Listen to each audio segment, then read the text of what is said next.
high-grade Wing Zero. Why do you allow yourself to go through so much abuse? Get up. It's time to redeem yourself.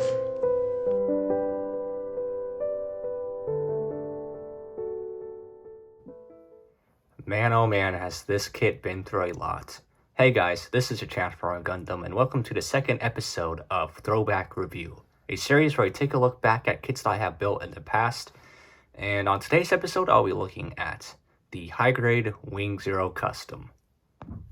So these videos will have very little edits, and they are completely unscripted, so I will say whatever comes to mind. These are just meant as easy videos for me to put out, and just a way for me to go back through my collection and just take a look at old kits that I have built. And yeah, I think this will be a fun series going forward. So let's take a look at the kit itself. Oh boy, this is going to be a fun review because I have a bit of a history with this kit. Well, starting off, for one, this kit was actually made in the same year I was born, back in 1998. But not only that, this is also my first kit that I tried battle damaging. And honestly, I do think I went a bit overboard with it. As my friend Plastic Disaster likes to say, less is more. And I definitely didn't follow that when I built this kit. I really went to town, and let me get closer in here so you can see some of the details and all the painting and battle damaging that I've done to this, because I have done a lot to this figure. So, of course, starting off, I did cut off a lot of pieces, including the V-fin here. You can see I cut a part of it here. I did also cut a part of the face here, you can see, which honestly, I think that looked pretty cool. You can see I put a ton of scratches into the actual body itself. You can see, like, on the shoulder, for example, on the chest, going down here into the waist, I cut off a part of the front skirts. Going down to the legs, I put a little bit of scratches in there. Most of the legs is just Gundam marker. This whole kit was done using Gundam markers. And I also cut a part of the two guns here. You can see a part of the unpainted plastic there, the blue going through the part that I cut.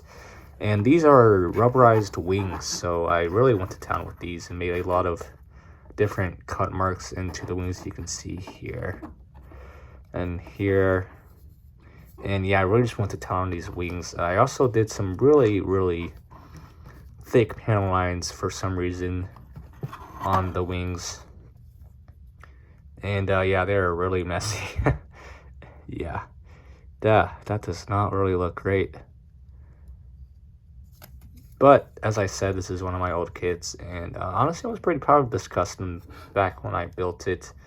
So now let me get into areas that I painted, because I did paint a lot of the kits. So starting off, of course, I painted this area, the yellow on the shoulders. I also painted the red on the Gundam, the chin. I also painted the blue around here. I painted the green Jim.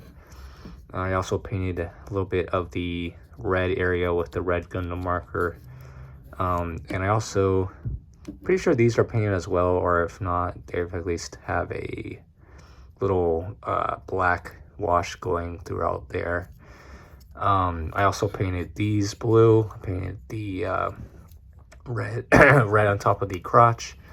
I also painted the insides of the feet white, as well as the little area in there black, same as on the back side here, as you can see. And oh my god, sorry, I'm losing my voice. It is a bit late, honestly, so I am a bit tired. But that's really about it for areas that I painted. And of course, I painted the polycap hands here white. And so yeah, that's really about it for details. So let's very quickly get into the articulation.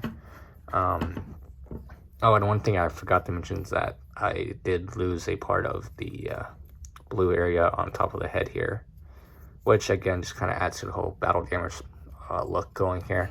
So the head's on a ball joint and it can rotate, but it cannot rotate a full 360 as it runs into the two shoulder guns. It can go up and down a little bit, side to side a little bit. The arms can, of course, rotate a full 360, go in and out. The shoulder can, of course, move separately from the arms. There is rotation at the polycap. As you will see, most of the joints here are literally just pegs plugged into polycaps. So that is just a peg plugged into polycap. So you get a single bend there. The hands, as I mentioned, are made out of the same material as the polycap, so these are also rubberized, but these can rotate a 4J60. As for the waist, as you will unsurprisingly see if I pull this here, it is a peg plugged into a polycap. So as expected, you get a little bit of rotation, but it's really hindered because it does run into these armor pieces here. Maybe if I pulled out more, you can get it to rotate, but yeah, no, this back skirt is really hindering a lot of the movement here at the waist. The front skirts, of course, move together. The side skirts move separately. It is just, unsurprisingly, wait for this, a peg plugged into a polycap. Oh boy, I'm going to be saying that a lot. Okay, the legs can go up that much, go back that much, go in and out, rotate, and bend at a 2 joints, so a little more than a 90-degree angle there, so that's honestly pretty good. And for the feet, it is just on a ball joint, so you can go up, down, side to side, and rotate just a little bit. Now for the wings, are you ready for this? Guess what this is?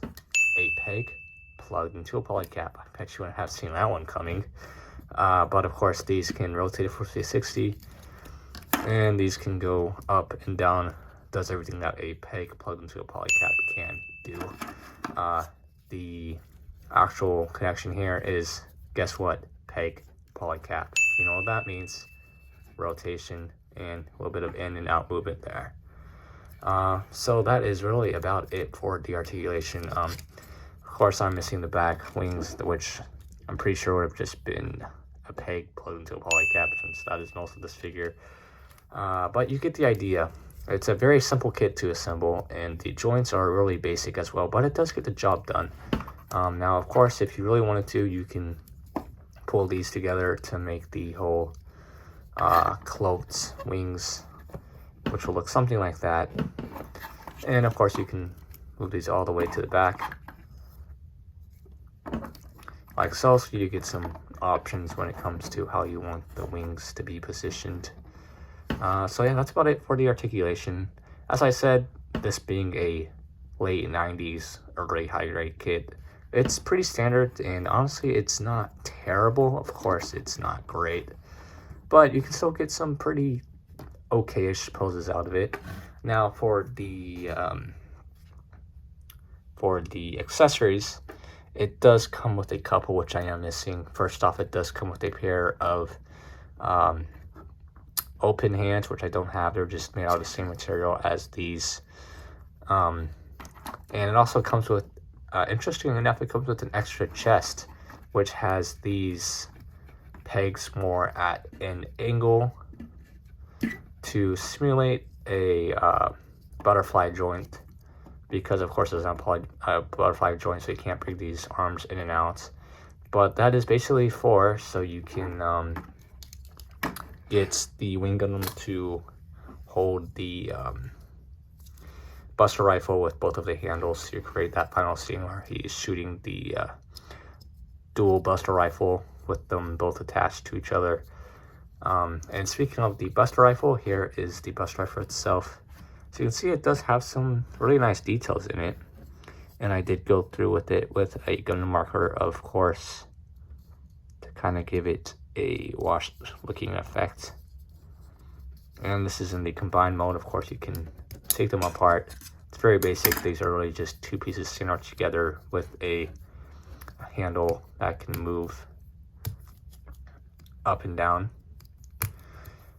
So for attaching them, it's very simple. You can see there is a little peg there and a little peg there, and they're going to plug into the holes right there and right there. So very simply, you are going to just line everything up and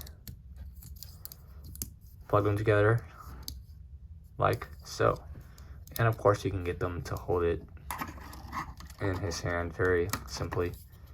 You guys take one of the handles out, and there you go. You can get them to hold the dual Buster rifle with one hand, or of course you can separate them just by pulling them apart like that.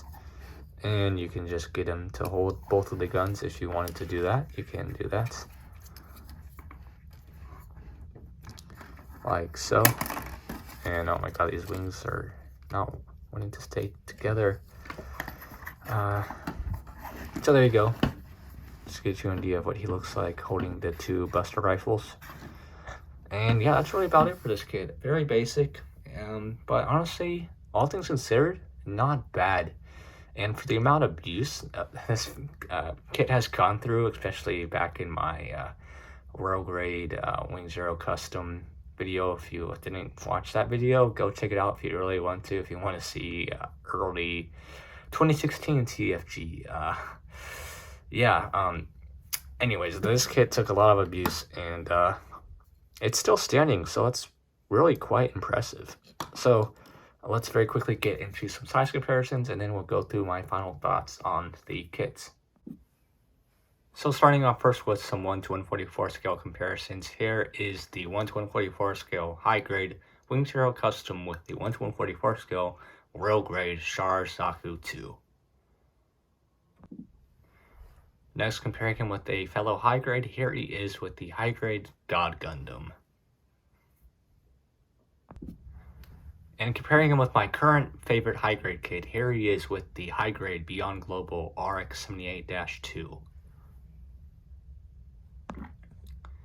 And finally, comparing him with the fellow wing kit, here he is with the 1 to 100 scale Master Grade Heavy Arms. And of course, just for fun, here he is with the Earthrise / Kingdom version of Optimus Prime. Getting into my final thoughts, can I recommend this kit? Actually, yes I can. You're probably thinking, wait, how can you say that? This kit is almost 22 years old. Well, let me explain. First of all, this kit is only $11, and for that price, I can wholeheartedly recommend it. It's a really easy build. It's very simple. Anyone can build it, so it'll be a great kit for beginners. If you really like this design of the Wing Zero Custom. Unfortunately, there is not a revive version of this out yet in high grade form, and honestly, I don't know if there ever will be a high grade revive Wing Zero Custom, but there is also the Royal Grade. If you want more of a challenge, you can get the Royal Grade version of this kit, which is another great kit, or you can get the Master Grade or the brand new Master Grade version Kotoki, which is honestly the kit I would recommend if you are a fan of the Wing Zero Custom. That kit just looks so good. That's definitely a kit I'm going to get in the near future. But for this will be good for beginners. If you're wanting to test out some of your Gunpla skill, like with painting or battle damaging, this would be a great kit for that. Just because it's so cheap, if you happen to mess it up, you know, it's not that big of a deal. So yeah, I can actually recommend this kit. Now, you know, I did say that I would recommend it for beginners, but there are a lot better kits out there. So I do, you know, stress caution in buying this kit, because this is, as I said, a 22-year-old kit. So just know that this is an old kit and it's not going to have all the fancy high tech that all the newer kits have. But still, you get your money's worth, and yeah, I think this kit has actually redeemed itself, and considering that it is still standing to this day with all of the abuse that this kit has gone through, has just gone to show just how sturdy this kit really is in the grand scheme of things. Even though it is just a bunch of polycaps and pegs, it still stands to this day, and for that, I do salute it. So that's about it for this video. I hope you guys don't mind these lower quality videos. I know these are not as, you know, well put together as some of my previous reviews.